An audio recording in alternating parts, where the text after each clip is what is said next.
2025లో గనుక మనం చూసుకుంటే జనరల్‌గా అశ్విని నక్షత్రం వారికి ఏ విధంగా ఉండే అవకాశం ఉంటుంది? ఎస్పెషల్లీ విమెన్‌కి గనుక మనం చూసుకుంటే వారి గుణగణాలు ఎలా ఉంటాయి? ఏ వారం ఏ విధంగా వాళ్ళకి కలిసొస్తుంది? 2025లో ఏ మంత్‌లో ఏ విధంగా ఉండే అవకాశం ఉంటుందంటారు?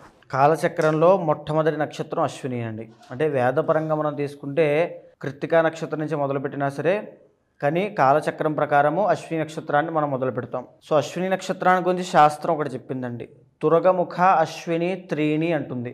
అంటే ఏమిటంటే ఆకాశంలో మనం అశ్విని నక్షత్రాన్ని 3 తారలు అంటే 3 నక్షత్రాల సమూహంగా గుర్రపు ముఖము ఆకారం ఎలా ఉంటుందో అలాగ మనం చూడొచ్చు.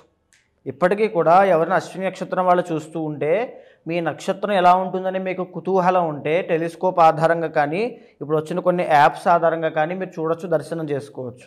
ఇది అలా మంగళవారం నాడు దర్శనం చేసుకోవడం చాలా మంచిది.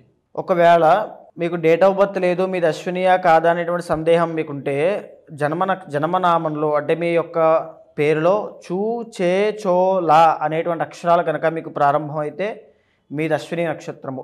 అయితే నాగరాజు గారు అశ్విని నక్షత్రము మొదటి పాదంలో జన్మించినప్పుడు తండ్రికి దోషం ఉంటుంది.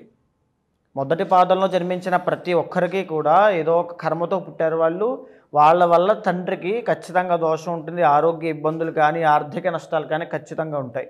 కాబట్టి పుట్టిన తరువాత మొదటి పాదం అయితే ఖచ్చితంగా నవవిధ శాంతి అని ఉంటుంది. అది తప్పకుండా ఆచరించాలి.